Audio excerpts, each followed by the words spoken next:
তীব্র গরমের মধ্যে সারা দেশে শিক্ষা প্রতিষ্ঠান খুললেও কাল বন্ধ ঢাকা ও রাজশাহী সহ 5 জেলায়। খোলা থাকছে প্রাথমিক বিদ্যালয়। রেকর্ড গরমে পুড়ছে দেশ।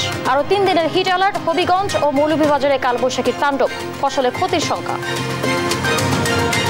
রাজধানী মহাখালীতে লেকের পানিতে পড়ে এক শিশু নিখোঁজ। উদ্ধারে কাজ করছে ফায়ার সার্ভিসের ডুবুরি দল। ফুলবাড়িয়া রেলওয়ে জমি দখলে কাউন্সিলর চামেলি ও তার পরিবার। আওয়ামী লীগের নাম ভাঙালেও ভাই বোনরা বিএনপির পদধারী। এবং যুক্তরাষ্ট্র নিউ ইয়র্কে দুর্বৃত্তের গুলিতে প্রাণ গেল 2 বাংলাদেশির। কমিউনিটিতে শোক। সিলেট ও কুমিল্লায় পরিবারে চলছে মাতম।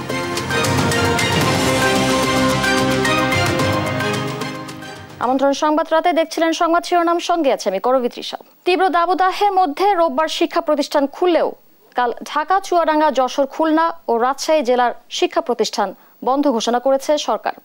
হিট অ্যালার্টের মধ্যেই স্কুল কলেজ খোলার প্রথম দিনে উপস্থিতি অনেকটাই কম। নোয়াখালী সহ বিভিন্ন জেলায় তীব্র গরমে অনেক শিক্ষার্থী অসুস্থ হয়ে পড়েছেন। যশোরে হিট স্ট্রোকে এক শিক্ষকের মৃত্যুর খবর এসেছে। পড়াশোনার ধারাবাহিকতা বজায় রাখতে তীব্র গরমে স্কুলে পাঠালেও উদ্বিগ্ন অভিভাবক। আর স্কুল খোলা থাকলেও মর্নিং শিফটে ক্লাস করানোর দাবি শিক্ষার্থীদের। সহকর্মীদের পাঠানো তথ্যচিত্রে টুম্পা আফরোজের রিপোর্ট। তীব্র দাবদাহের মধ্যেই রোববার খুলছে প্রাথমিক, মাধ্যমিক স্কুল কলেজ। হিট অ্যালার্টের মধ্যেই শুরু হয়েছে শিক্ষা কার্যক্রম। বরিশালে দাবদাহে ক্লাস করা কষ্টকর বলে জানান শিক্ষার্থীরা। সকাল 7টা থেকে বিদ্যালয় শুরু হয়েছে এবং এই বিদ্যালয়ে এসে আমরা আজকে দেখতে পাচ্ছি যে প্রচন্ড গরম। আর কি ফ্যান কাজ করতেছে না, কষ্ট হইতেছে, ফ্যানে বাতাস নাই। পড়াশোনার ধারাবাহিকতা বজায় রাখতে স্কুলে পাঠালেও উদ্বিগ্ন অভিভাবকরা। গরম তো, তাই বাচ্চাদের মানে সমস্যা হয়ে যায়। কষ্ট হওয়ার কথাই, কিন্তু আর কদিন বন্ধ রাখলে ভালো হইতো, অথবা হাফ হাফ ক্লাস নিলে ভালো হইতো। শিক্ষার্থীরা যেন স্বচ্ছন্দে ক্লাস করতে পারে, এজন্য নানা পদক্ষেপ নেওয়ার কথা জানিয়েছে কর্তৃপক্ষ। টিফিন পিরিয়ডে যেন বের না হয়, তারপরে আমরা ক্লাসের নোটিশ দিয়েছি। বাড়ি থেকে একটা বোতল পানি নিয়ে আসতে বলছি এবং পানি ফুরিয়ে গেলে আমরা যে সুপেয় পানির ব্যবস্থা করেছি সেখান থেকে যেন পানি নেয়। নোয়াখালীর হাতিয়া ও বেগমগঞ্জে 2টি শিক্ষা প্রতিষ্ঠানে প্রচণ্ড গরমে 18 জন শিক্ষার্থী অসুস্থ হয়ে পড়েছে। সকালে হাতিয়া জনকল্যাণ শিক্ষা প্রতিষ্ঠান হাই স্কুল ও বেগমগঞ্জ আমানুল্লাপুরের জয়নারায়ণপুর ইসলামিয়া ফাজিল মাদ্রাসায় এ ঘটনা ঘটে। পরে পল্লী চিকিৎসক ডেকে তাদের চিকিৎসা দিয়ে বাড়ি পাঠিয়ে দেওয়া হয়। যশোরে তীব্র দাবদাহে ধান কাটতে গিয়ে গরমে অসুস্থ হয়ে জেলা সদরের আমদাবাদ হাই স্কুলের শিক্ষক আহসান হাবিবের মৃত্যু হয়েছে। শিক্ষা প্রতিষ্ঠান খোলার পর মর্নিং শিফটে ক্লাস করার দাবি করছেন যশোরের শিক্ষার্থীরা। শিক্ষকরাও এর সাথে একমত পোষণ করেছেন। গাজীপুরে স্কুল খোলার প্রথম দিনে উপস্থিতি কিছুটা কম থাকলেও দীর্ঘদিনের ছুটি শেষে খেলাধুলায় মেতে ওঠে শিক্ষার্থীরা। সকালে ক্লাসে আমাদের খুবই ভালো লাগছে, আমাদের বেশি গরম লাগছে না, আমরা সবসময় পানি খাচ্ছি। কিন্তু বাসা থেকে এই স্কুলেই বেশি ভালো লাগতেছে। ম্যামরা আমাদের অনেক কেয়ার নিচ্ছে, মাঝে মাঝে স্যালাইন দিচ্ছে, পানি দিচ্ছে। হিট অ্যালার্ট পরিবর্তন না হলে শিক্ষার্থীদের মাঠে নিয়ে অ্যাসেম্বলি করানো হবে না বলে জানান শিক্ষকরা। আমাদের শিশুরা যাতে আমাদের মাঠে ঘোরাফেরা না করে, আমরা সেদিকেও অনেক সচেতন দৃষ্টি দিচ্ছি, যাতে ওরা মাঠে ঘোরাফেরা না করে, সবসময় ক্লাসরুমে অবস্থান করে। ময়মনসিংহে অসহনীয় গরমেও স্কুলে এসে খুশি শিক্ষার্থীরা। এদিকে দেশের রেকর্ড তাপমাত্রা থাকা চুয়াডাঙ্গাতেও শিক্ষা প্রতিষ্ঠান খুলেছে, তবে শিক্ষার্থীর উপস্থিতি খুব কম দেখা গেছে। আমাদের ক্লাসে মোট 77 জনের মধ্যে আমরা এখন 5 জন উপস্থিত আছি। এত গরমে ক্লাস 10টায় শুরু হওয়ার কারণে এত গরমে আমরা স্কুলে উপস্থিত হতে পারছি না। তীব্র দাবদাহে গত 21 এপ্রিল থেকে 25 এপ্রিল পর্যন্ত বন্ধ ছিল শিক্ষা প্রতিষ্ঠান। টুম্পা আফরোজ, নিউজ ডেস্ক, দেশ টিভি। এদিকে রাজধানীতেও একই অবস্থা। সন্তানকে স্কুলে দিয়ে উদ্বিগ্ন অভিভাবক। তবে কেউ কেউ বলেছেন সরকারের সিদ্ধান্তই সঠিক। শিক্ষামন্ত্রী বলেছেন তাপমাত্রা অসহনীয় হলে কর্তৃপক্ষ স্কুল বন্ধের সিদ্ধান্ত নিতে পারবেন। কায়েস রাহাতকে সঙ্গে নিয়ে বিস্তারিত জানাচ্ছেন জুবাইর রাজিন।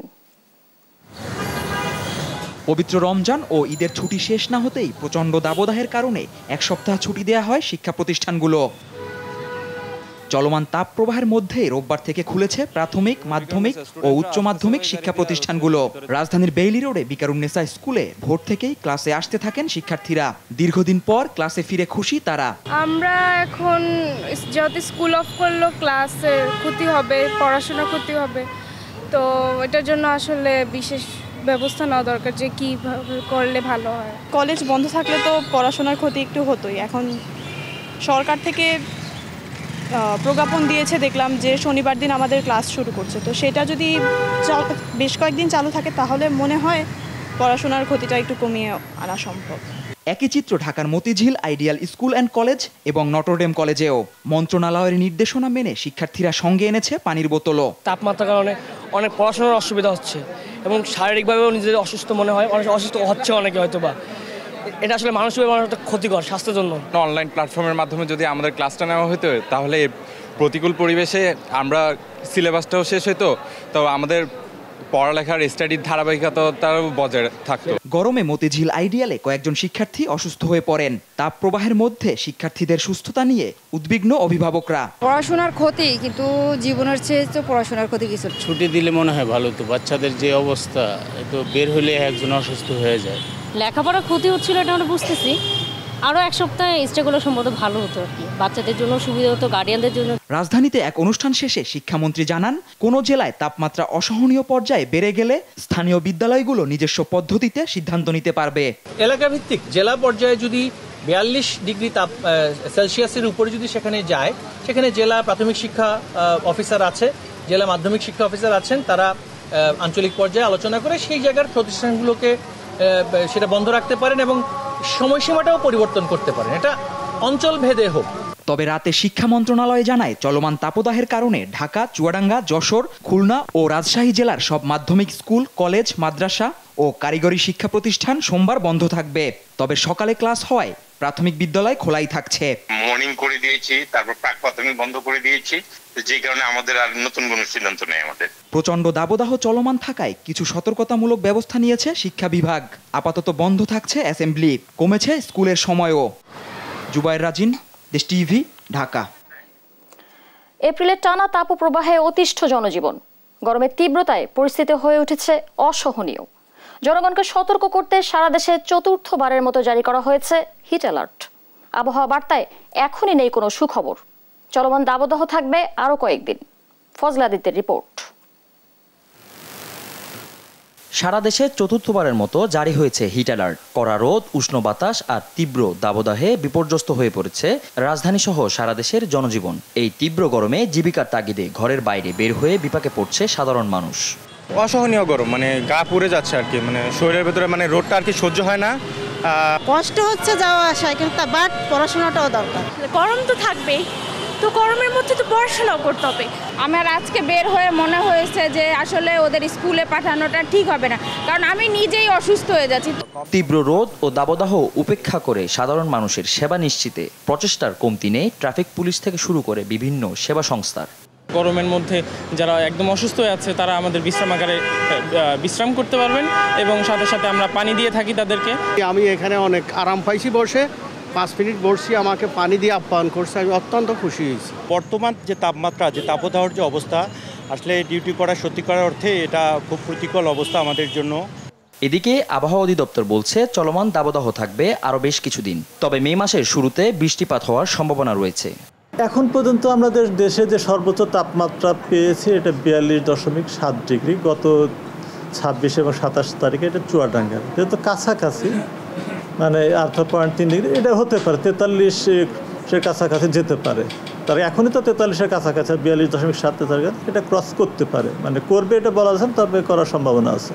গত 24 ঘন্টায় সারা দেশে বৃষ্টিপাত রেকর্ড করা হয়েছে সিলেটে 84 মিলিমিটার। তবে বৃষ্টির ভারী বর্ষণ হলে তাপমাত্রা 4 থেকে 5 ডিগ্রি কমবে বলে জানিয়েছে আবহাওয়া অধিদপ্তর। ফজলে আদিত্য, দেশ টিভি, ঢাকা। তীব্র তাপদাহের মাঝে রোববার বিকালে মৌলভীবাজারে শ্রীমঙ্গলে ঝড় বৃষ্টিতে উপড়ে পড়ে গাছপালা। রোববার বিকাল 5:30টার দিকে প্রায় 20 মিনিট ঝড় ও তীব্র বাতাস থাকে। কিছু কিছু জায়গায় কাঁচা পাকা ঘরের চাল উড়ে যায়। হবিগঞ্জের নবীগঞ্জ উপজেলায়ও কালবৈশাখী ঝড় ও শিলাবৃষ্টি হয়েছে। শিলাবৃষ্টিতে হাওরের বোরো ধান ও ঘরবাড়ির ক্ষয়ক্ষতি হয়েছে। সহকর্মীদের পাঠানো তথ্যচিত্রে ডেস্ক রিপোর্ট। রোববার বিকেলে মৌলভীবাজারের শ্রীমঙ্গলে তীব্র দাবদাহের ভেতর ঝড় বৃষ্টিতে উপড়ে পড়ে গাছপালা। 5:30 থেকে প্রায় 20 মিনিট স্থায়ী ঝড় ও তীব্র বাতাসে কিছু কিছু জায়গায় কাঁচা পাকা ঘরের চাল উড়ে যায়। ঝড়ে কমলগঞ্জের লাওয়াছড়ায় ট্রেন লাইনের ওপর বেশ কিছু গাছ উপড়ে পড়ায় সিলেটের সঙ্গে সারা দেশের রেল যোগাযোগ সাময়িক বন্ধ ছিল। এদিকে তীব্র ঝড় ও বাতাসে গাছপালা ও বিদ্যুতের খুঁটি উপড়ে পড়ায় পুরো শহরে বিদ্যুৎ সরবরাহ কিছু সময়ের জন্য বন্ধ হয়ে যায়। হবিগঞ্জের নবীগঞ্জে কালবৈশাখী ঝড় ও শিলাবৃষ্টিতে হাওড়ের বোরো ধান ও ঘরবাড়ির ক্ষয়ক্ষতি হয়েছে। বিকেল 3:30টার পর 2 ধাপে নবীগঞ্জ উপজেলার পৌর এলাকা গজনাইপুর, দেবপাড়া ও পানি উমদা ইউনিয়নের বিভিন্ন স্থানে শিলাবৃষ্টি হয়। শিলাবৃষ্টির স্থায়িত্ব ছিল প্রায় 20 মিনিটের মতো। এক একটা শিলার ওজন 150 থেকে 200 গ্রাম। শিলাবৃষ্টিতে অনেক জায়গায় ঘরের টিন ছিদ্র হয়ে গেছে। এতে বোরো ধানের ব্যাপক ক্ষতি হওয়ার শঙ্কা রয়েছে। টুম্পা আফরোজ, নিউজ ডেস্ক, দেশ টিভি। গরমের তীব্রতায় হাসপাতালগুলোয় বাড়ছে রোগীর সংখ্যা। গেল এক সপ্তাহে প্রতিদিনই রাজধানীর মহাখালী ICDDRB হাসপাতালে ভর্তি হচ্ছেন 500-এরও বেশি রোগী। ডায়রিয়া, পানি শূন্যতায় বয়স্কদের চেয়ে শিশুরাই বেশি আক্রান্ত হচ্ছেন। এই অবস্থায় শিশুদের বিষয়ে বাড়তি সতর্কতার পরামর্শ বিশেষজ্ঞদের। হাসান মাহমুদের রিপোর্ট। মহাখালী আন্তর্জাতিক উদারময় গবেষণা কেন্দ্র ICDDRB হাসপাতালের বাইরে রোগীদের এই ভিড় গেল এক সপ্তাহের বেশি অনেকটাই নিয়মিত। সারা দেশে চলমান তীব্র তাপপ্রবাহে প্রতিদিন 500-এর বেশি রোগী ভর্তি হচ্ছে এ হাসপাতালে, যাদের অধিকাংশই শিশু। ডায়রিয়া, পানি শূন্যতার মতো রোগে শিশুরা আক্রান্ত হচ্ছেন বেশি, তবে নিউমোনিয়ার মতো শিশুর সংখ্যাও বাড়ছে প্রতিদিনই। 4 দিন জ্বর ছিল প্রথম, এরপরে 4 দিন রাত্রে ঘুমাচ্ছে, ঘুমানি মাগরিবের পর থেকে খেলে পাতলা পায়খানা। বাচ্চা পায়খানা বমি করতেছে, খাওয়া দাওয়া কিছু করতেছে না। সকাল 11টার দিকে আসছি। গত পরশুদিন থেকে কম ছিল, কিন্তু গতকালকে বেশি হয়েছে। তীব্র গরমে আক্রান্ত হচ্ছেন রাজধানীর কর্মজীবী মানুষও। 7 দিন হলো, কালকে ভর্তি হয়েছি, বাড়িতে বসার তো 7 দিন। বমি হয় না, পাতলা পায়খানা গত রাত থেকে একটু বেশি, গত রাতে প্রায় 7-8 বার গেছে। এখন 11টার দিক দিয়ে আইসা আল্লাহর মতে এখন আর পায়খানাও আর হয়েছে না, আল্লাহর মতে ভালো আছে। অন্যান্য বছর এপ্রিলের মাঝামাঝি ও জুলাইয়ে বড় ধরনের চাপ থাকে ICDDRB হাসপাতালে, তবে এবার শিশুরা ডায়রিয়া ও পানি শূন্যতার সঙ্গে নিউমোনিয়ায় আক্রান্ত হচ্ছেন বলে জানান চিকিৎসকরা। যারা বড় রোগী আসতেছে তাদের মাত্রাতিরিক্ত পানি শূন্যতা নিয়ে আসতেছে কিছু কিছু, কিন্তু বেশিরভাগই বাচ্চা রোগী এখন পর্যন্ত আসতেছে। নিউমোনিয়া যে কিছু ভাইরাস এবং ব্যাকটেরিয়া হয়, এটা মোটামুটি সারা বছরই থাকে, তবে হচ্ছে শীতের পরপরই এই সময়টা একটু বেশি হয়। তো আমরাও কিছু কিছু সব নিউমোনিয়া পেশেন্ট পাচ্ছি। এই অবস্থায় শিশুদের ব্যাপারে বাড়তি সতর্কতার পরামর্শ তাদের। বিশুদ্ধ বা নিরাপদ পানি খাবে, তারপরে হচ্ছে আপনার বারে বারে সাবান দিয়ে হাত ধুতে হবে। সাধারণত বাসি বা রাস্তার পাশে কোনো খাবার খাবে না। আর বিশেষ করে যদি ডায়রিয়া হয়ে যায়, সঠিক নিয়মে স্যালাইন তৈরি করতে হবে, যে 500 ml পানির মধ্যে 1 প্যাকেট স্যালাইন গুলিয়ে খাওয়াতে হবে। আর বাচ্চাদের বেলায় যত কেজি ওজন ততটুকু করে স্যালাইন খাওয়াতে হবে। গেল কয়েক সপ্তাহ স্কুল কলেজ বন্ধ থাকায় শিশুরা বাইরে তেমন একটা বের হননি, তবে রোববার থেকে স্কুল কলেজ খোলায় ঝুঁকি বাড়ছে বলে সতর্ক করছেন বিশেষজ্ঞরা। হাসান মাহমুদ, দেশ টিভি, ঢাকা। রাজধানী মহাখালীর টিবি গেট পার্টেক্সের পাশে লেগে পড়ে এক শিশু নিখোঁজ হয়েছে। শিশুটিকে উদ্ধার অভিযানে কাজ করছে ফায়ার সার্ভিস। সন্ধ্যা 7:30টার দিকে এই ঘটনা ঘটে। খবর পেয়েই ঘটনাস্থলে পৌঁছে উদ্ধার কাজ শুরু করে ফায়ার সার্ভিসের ডুবুরি দল। জানা গেছে শিশুটির নাম রিয়া, বয়স 6 বছর। শিশুটি রাজধানীর বিভিন্ন এলাকায় ভিক্ষা করত।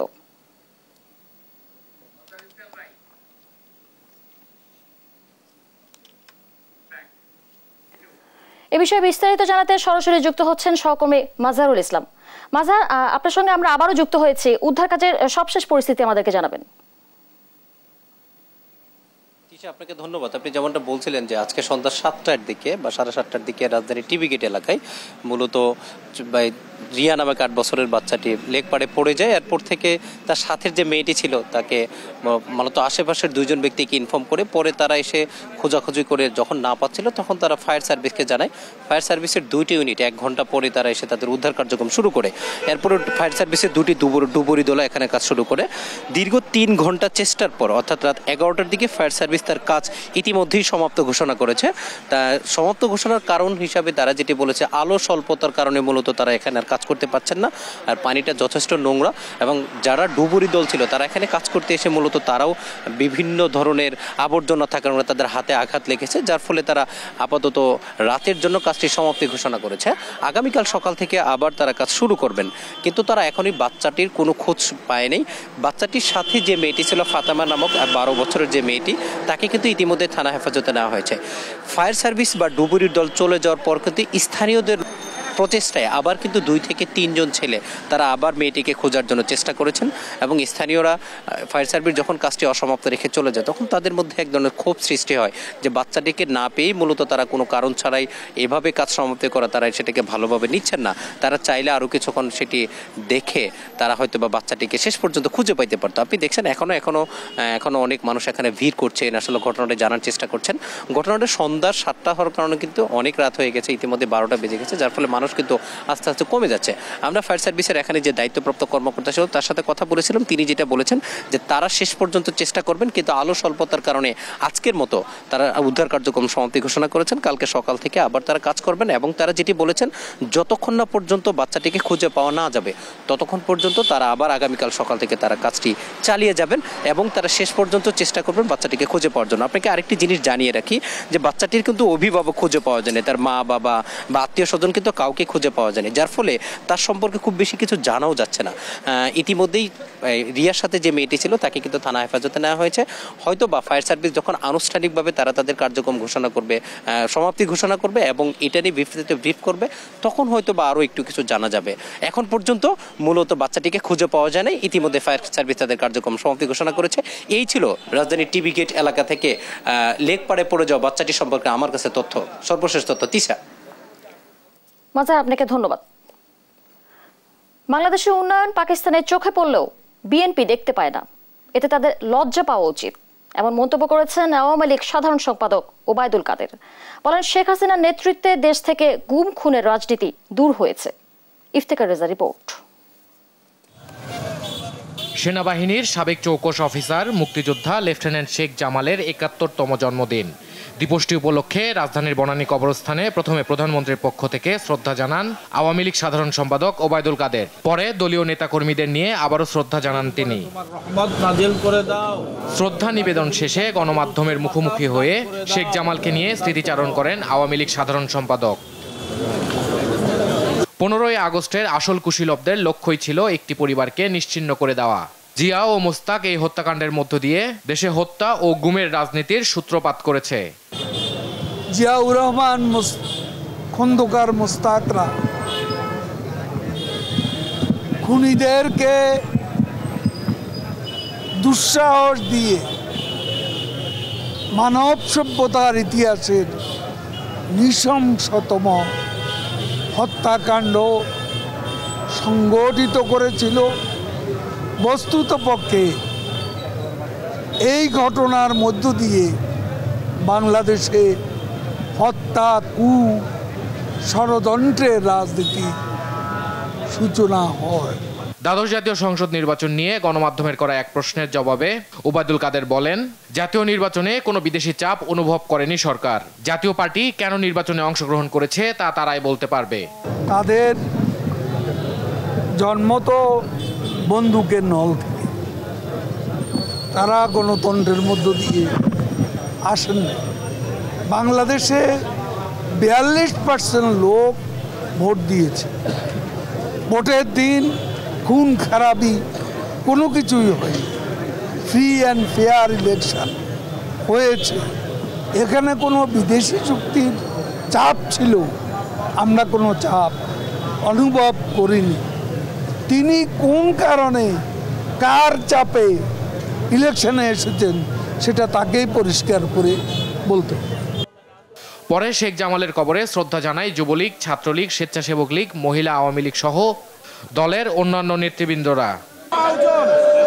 ইফতেখার রেজা, দেশ টিভি, ঢাকা। উপজেলায় ভোটের মাধ্যমে দেশের নির্বাচন ব্যবস্থাকে বিশ্বাসযোগ্য করার কোনো সুযোগ নেই, এমন দাবি বিএনপির স্থায়ী কমিটির সদস্য ডক্টর আব্দুল মঈন খানের। স্থানীয় সরকারের দলীয় রাজনীতির ভিত্তিতে নির্বাচন হয় না, বিএনপির এমন দাবি শেষ পর্যন্ত বুঝতে পেরেই আওয়ামী লীগ দলীয় প্রতীক থেকে সরে এসেছে বলেও দাবিদার। সাইফুল রিপনের রিপোর্ট। 8 মে অনুষ্ঠেয় প্রথম ধাপের উপজেলা নির্বাচনে অংশ নেয়। এরই মধ্যে দলের 73 স্থানীয় নেতাকে বহিষ্কার করেছে বিএনপি, যার মধ্যে উপজেলা চেয়ারম্যান পদপ্রার্থী 18 জন, ভাইস চেয়ারম্যান 24 ও সংরক্ষিত মহিলা ভাইস চেয়ারম্যান পদপ্রার্থী 21 জন।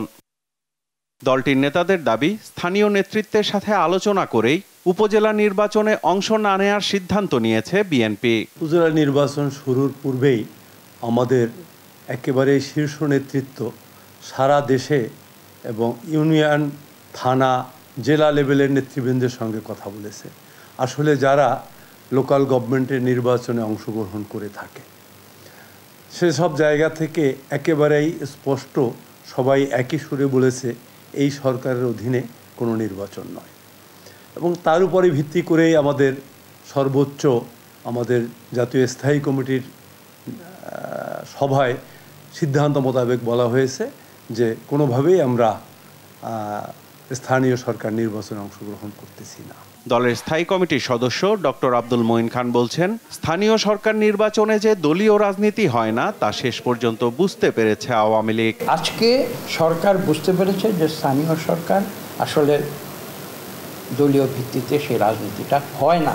আমি মনে করি এটা ভালো যে সরকার এটা বুঝতে পেরেছে, এবং সরকার বুঝতে পেরেছে আমাদের কথাটাই সরকার আজকে স্বীকার করে নিয়েছে, এবং স্বীকার করে নিয়েছে বলেই তারা তাদের সিম্বল যে নৌকা সেটাকে ডুবিয়ে দিয়ে তারা সেখানে ব্যক্তি সিম্বলে তারা সেই নির্বাচনটি পরিচালনা করছে।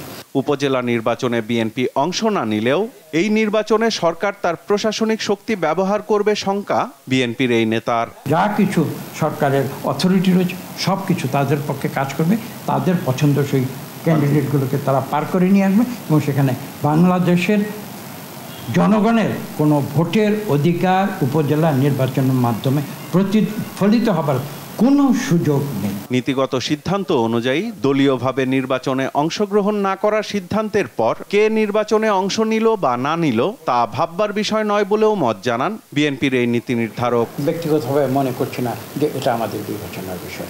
আমরা স্পষ্ট ভাষায় আমাদের যেটা পলিসি সেটা বলে দিয়েছি যে আমরা দলীয়ভাবে উপজেলা নির্বাচনে অংশগ্রহণ করব না। সাইফুল রিপন, দেশ টিভি, ঢাকা। সংবাদ রাতে আরো থাকছে। বান্দরবানের রুমাই সেনাবাহিনীর অভিযান, কুকিচিন ন্যাশনাল আর্মির 2 সদস্য নিহত, 3টি অগ্নেয়াস্ত্র ও বিপুল গোলাবারুদ জব্দ। ফুলবাড়িয়ায় রেলওয়ের 3.97 একর জমির পুরোটাই বেদখল। সরকারি জমিতে মার্কেট, বাসাবাড়ি মিলে এখন শতাধিক ভবন। মালিক দাবিদার অন্তত 96 জন। বেশিরভাগেরই দখলে দক্ষিণ সিটির নারী কাউন্সিলর চামেলি ও তার ভাই বোনেরা।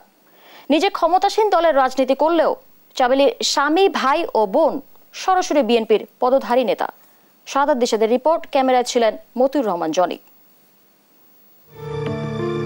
রাজধানীর বঙ্গ ইসলামিয়া মার্কেট থেকে শুরু করে আনন্দবাজার পুরো এলাকায় বিস্তৃত রেলওয়ের 3.97 একর জায়গা, তবে সবই বেদখল। রেলওয়ের জমির উপর গড়ে উঠেছে হাফেজ প্লাজা, বঙ্গ হোমিও কমপ্লেক্স, বরিশাল প্লাজা থেকে শুরু করে এই এলাকায় মার্কেট, বাসাবাড়ি মিলে প্রায় শতাধিক ভবন, যার মালিক দাবিদার অন্তত 96 জন। কিভাবে বেহাত হলো রেলওয়ের জমি তার কারণ অনুসন্ধানে দেশ টিভি। অনুসন্ধান বলছে রেলওয়ের এই জায়গার বেশিরভাগই দখলে আছেন ঢাকা দক্ষিণ সিটির নারী কাউন্সিলর সৈয়দা রোকসানা ইসলাম চামেলি ও তার ভাই বোনেরা। রেলের এ জমির ভুয়া দলিল বানিয়ে 1974 সালে দখলে নেন মির্জা আশরাফ নামে এক ব্যক্তি। পরবর্তীতে মির্জা আশরাফের দখলে থাকা অবস্থায় এ জমির দেখাশোনা করতেন কাউন্সিলর চামেলির বাবা। 50 বছর ধরেই সরকারি এ জমি হাত বদল হয়েছে অনেকের হাতে। বিভিন্ন ব্যক্তির কাছে রেলের জমি মালিকানা বিক্রি করেছেন মির্জা আশরাফ ও চামেলির বাবা। স্থানীয়দের অভিযোগ, আনন্দবাজারের বেশিরভাগ ও বঙ্গ ইসলামিয়া মার্কেটের পুরোটাই কাউন্সিলর চামেলির দখলে। ইসলামিয়া বড় মার্কেট,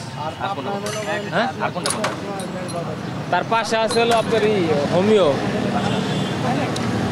আর ভিতরে আরো আছে রোজ গার্ডেন দিয়ে লাইলি, চামিলি, এই 2 জন।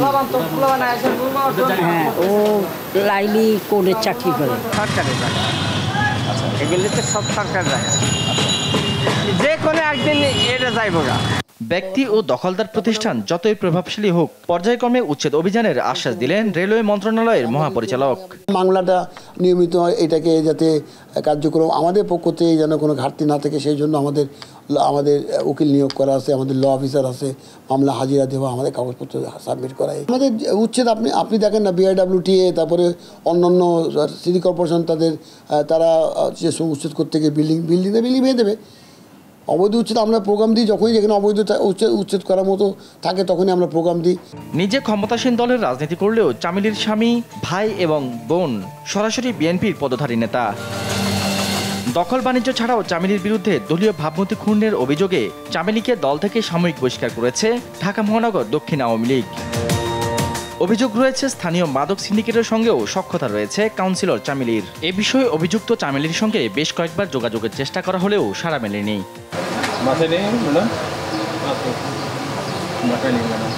সাদাত নিশাদ, দেশ টিভি, ঢাকা। দেখছেন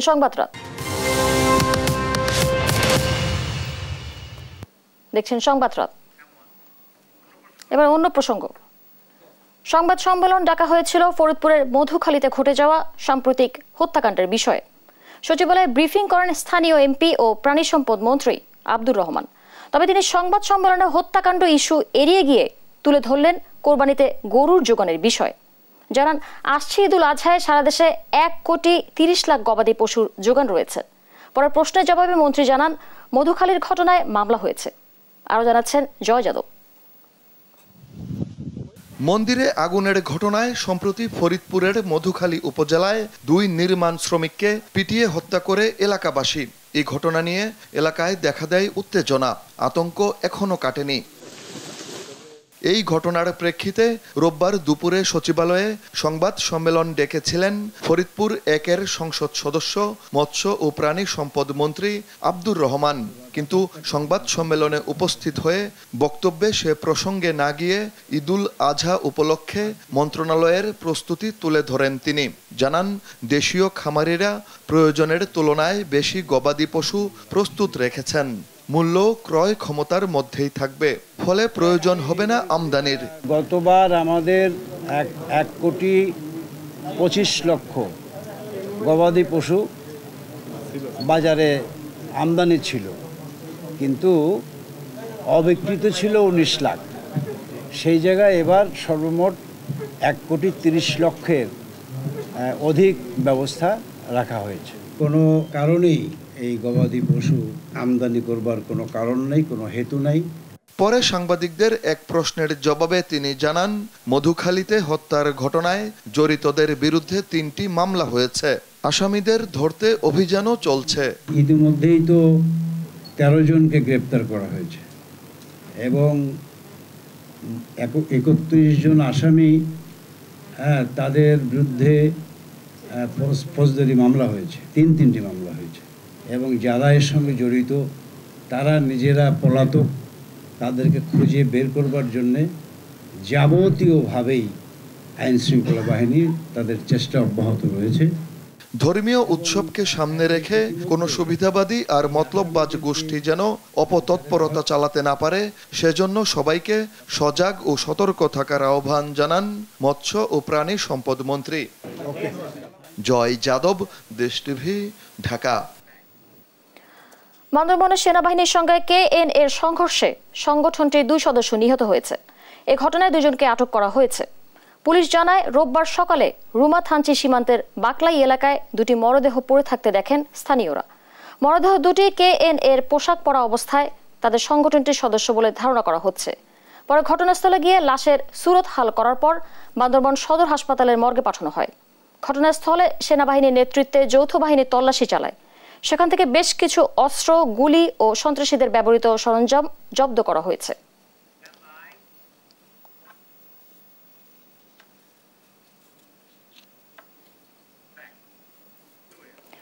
তীব্র গরম উপেক্ষা করে প্রচারণায় ব্যস্ত সময় পার করছেন উপজেলা নির্বাচনের চেয়ারম্যান প্রার্থীরা।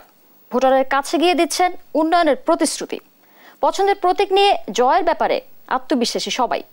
বিস্তারিত ডেস্ক রিপোর্টে। তাপদাহ উপেক্ষা করে গণসংযোগে ব্যস্ত সময় পার করছেন উপজেলা নির্বাচনে চেয়ারম্যান প্রার্থীরা। ব্যানার ফেস্টুনে ছেয়ে গেছে নির্বাচনী এলাকা, পাশাপাশি মাইকেও চলছে প্রার্থীদের প্রচারণা। গণসংযোগে ব্যস্ত সময় কাটাচ্ছে নাটোর সদর, নলডাঙ্গা ও সিংড়া উপজেলার প্রার্থীরা। ভোটারদের কাছে টানতে দিচ্ছেন উন্নয়নের নানান প্রতিশ্রুতি।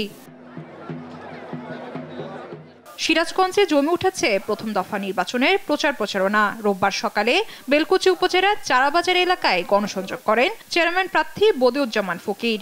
আমি যদি নির্বাচিত হতে পারি, আমাদের এই বেলকুচি হচ্ছে তাঁত শিল্প এলাকা, এই তাঁত শিল্পটাকে কিভাবে ডেভেলপ করা যায় এটা আমার মাথার ভিতরে সবসময় থাকবে। কুষ্টিয়ায় ভোর থেকে গভীর রাত অবধি গণসংযোগে ব্যস্ত সময় কাটছে চেয়ারম্যান, ভাইস চেয়ারম্যান ও মহিলা ভাইস চেয়ারম্যান প্রার্থীদের। দাবদাহ উপেক্ষা করেই ছুটে বেড়াচ্ছে নির্বাচনী এলাকায়। ময়মনসিংহের 3 উপজেলায় বিরামহীন প্রচারণা চালাচ্ছেন প্রার্থীরা, দিচ্ছেন উন্নয়নের নানান প্রতিশ্রুতি। আগামীর হালুয়াঘাট আলোকিত এবং ডিজিটাল হালুয়াঘাট গড়ার লক্ষ্যে এবং স্মার্ট হালুয়াঘাট গড়ার লক্ষ্যে আমাকে ভোট দিয়ে বিজয় করবেন। নির্বাচনে পেশি ব্যবহারের সুযোগ নিয়ে জানিয়ে সব ধরনের প্রস্তুতির কথা জানিয়েছেন নির্বাচন কর্মকর্তা। আমরা ভোটারদেরকে আহ্বান জানাই, আপনারা অসমগ্র পরিবেশে ভোট দেবেন, নির্বিঘ্নে নির্ভয়ে ভোট দেবেন, আপনার পছন্দের প্রার্থীকে ভোট দেবেন। এখানে যদি কোনো প্রকার পেশি শক্তি অথবা আচরণবিধি লঙ্ঘন করার চেষ্টা করে, তাহলে অবশ্যই সেখানে আমরা আইনগতভাবে ব্যবস্থা নেব। পঞ্চগড়ে তীব্র গরম উপেক্ষা করে ভোটারদের দাঁড়ে দাঁড়ে যাচ্ছেন প্রার্থীরা। জয়পুরহাটে প্রচারণায় ব্যস্ত 3 উপজেলার চেয়ারম্যান পদপ্রার্থীরা। একটি ব্যবস্থা করা হয় সেদিকে আমি লক্ষ্য রেখে। নির্বাচন ঘিরে নোয়াখালীর সুবর্ণচরে জমে উঠেছে প্রচারণা। ব্রাহ্মণবাড়িয়া ও নড়াইলেও শান্তিপূর্ণ উৎসবমুখর পরিবেশে গণসংযোগ চালাচ্ছেন প্রার্থীরা। 8 মে প্রথম ধাপের ভোট গ্রহণের মধ্য দিয়ে দেশব্যাপী শুরু হবে উপজেলা নির্বাচন। শুভশ্রী রায়, নিউজ ডেস্ক, দেশ টিভি। সংবাদ রাতে আরো থাকছে। জিম্বাবুয়ের বিপক্ষে টি-20 সিরিজের প্রথম 3 ম্যাচের জন্য 15 সদস্যের বাংলাদেশ দল ঘোষণা। প্রথমবার দলে তানজিদ তামিম। মাথা জোড়া লাগানো বিরল যমজ শিশু রাবেয়া ও রোকেয়া অস্ত্রোপচারের পর সুস্থ আছে। রোববার সিএমএইচে আয়োজিত এক প্রেস কনফারেন্সে চিকিৎসায় বিস্তারিত তুলে ধরা হয়। এতে প্রধান অতিথি ছিলেন স্বাস্থ্যমন্ত্রী ডক্টর সামন্তলাল সেন। এ সময় তিনি বিশেষ চিকিৎসক দল চলমান চিকিৎসা ব্যবস্থা নিয়ে সন্তুষ্টি প্রকাশ করেন। বিস্তারিত আল নোমানের রিপোর্টে। ঘটনার শুরু 2016 সালের 16 জুলাই পাবনার চাটমোহর উপজেলার স্কুল শিক্ষক রফিকুল ইসলাম ও তাসলিমা বেগম দম্পতির ঘরে 2 দেহ 2 প্রাণ আর 1 মস্তিষ্ক নিয়ে জন্ম হয় যমজ সন্তান রাবেয়া ও রোকেয়ার, যাদের চিকিৎসা বিজ্ঞানের পরিভাষায় বলা হয় ক্র্যানিওপ্যাগাস টুইন। সুখের সংসারে নেমে আসে অসহায়ত্ব আর ভয়। প্রত্যন্ত গ্রামের শিশু দুটির অসহায়ত্বের সঙ্গী হন প্রধানমন্ত্রী শেখ হাসিনা। তারপর 2019 সালের 1 আগস্ট 33 ঘন্টা ব্যাপী প্রথমবারের মতো ঢাকার সিএমএইচে এই বিরল অপারেশনটি সম্পন্ন হয়, যা বিশ্বে 17তম। রোববার রাজধানীর সম্মিলিত সামরিক হাসপাতালে শিশু দুজনের সর্বশেষ পরিস্থিতি নিয়ে সংবাদ সম্মেলন করা হয়। চিকিৎসকরা জানান রাবেয়া 2য় শ্রেণীতে পড়াশোনা করছে, তবে রোকেয়ার মধ্যে রয়েছে কিছুটা অস্বাভাবিকতা। আলহামদুলিল্লাহ ম্যাক্সিমামটাই ও রিকভারি করেছে, যেমন হাত দিয়ে খাওয়া, লেখা, তারপর হচ্ছে অন্য বাচ্চাদের সাথে খেলতে পারা 2 হাত দিয়ে, নিজের হাত দিয়ে খাওয়া, ব্রাশ করা, এটা কিন্তু এত ইজি ছিল না। অপারেশন পরবর্তী চিকিৎসা এখনো চলমান, যা আমাদের দেশি ও বিদেশি বিশেষজ্ঞ চিকিৎসকগণ এবং মাননীয় স্বাস্থ্যমন্ত্রী, সর্বোপরি মাননীয় প্রধানমন্ত্রীর নিবিড় তত্ত্বাবধানে সম্পাদিত হচ্ছে। রাবেয়া রোকেয়ার বাবা কৃতজ্ঞতা জানান চিকিৎসক এবং প্রধানমন্ত্রীর প্রতি। ধন্যবাদ জানাই বাংলাদেশ সেনাবাহিনীকে, যারা সার্বক্ষণিক আমাদের চিকিৎসার ব্যবস্থা করে যাচ্ছে। ঢাকা মেডিকেল, শিশু হাসপাতাল, নিউরোসায়েন্স, সবাই যারা এই কাজের সাথে সংশ্লিষ্ট আছেন সকলকে আমি আমার অন্তঃস্থল থেকে ধন্যবাদ জানাই। আর স্বাস্থ্যমন্ত্রী চিকিৎসক দলের প্রতি কৃতজ্ঞতা জানিয়ে বলেন, এ ধরনের সফলতার মাইল ফলক দেশের চিকিৎসা সেবার প্রতি জনগণের আস্থা ফিরিয়ে আনবে। আমি মনে করব যে এটা কারো একার কৃতিত্ব না, এটা প্রতিটা মানুষ, এখানে বহু আছে, আমি সবার নাম বলে শেষ করতে পারবো না। অ্যানেস্থেসিয়া দেওয়ার আগ পর্যন্ত আমরা সবাই যে যার ধর্মের উপর এলাকাতে দোয়া চাচ্ছিলাম যে আমরা যেন পারি, দ্যাট ওয়াজ মানে ওই রাত্রির কথা আমি কোনোদিন বলবো না। এবছর 8 বছরে পা দেবে এ বিস্ময় শিশুরা, যার পেছনে 5 বছর নিরলস শ্রম দিয়েছেন দেশের ও দেশের বাইরের প্রায় 200 জনের চিকিৎসক দল। আল নোমান, দেশ টিভি, ঢাকা। গৃহায়ন, গণপূর্ত ও অর্থ মন্ত্রণালয়ের সাবেক যুগ্ম সচিব আব্দুল আজিজের দ্বিতীয় মৃত্যুবার্ষিকী আজ। মরহুমের মাগফিরাত কামনায় তার নিজ বাড়ি কুমিল্লার মুরাদনগরের চাপিতলায় আয়োজন করা হয় দোয়া মাহফিল ও কুলখানির।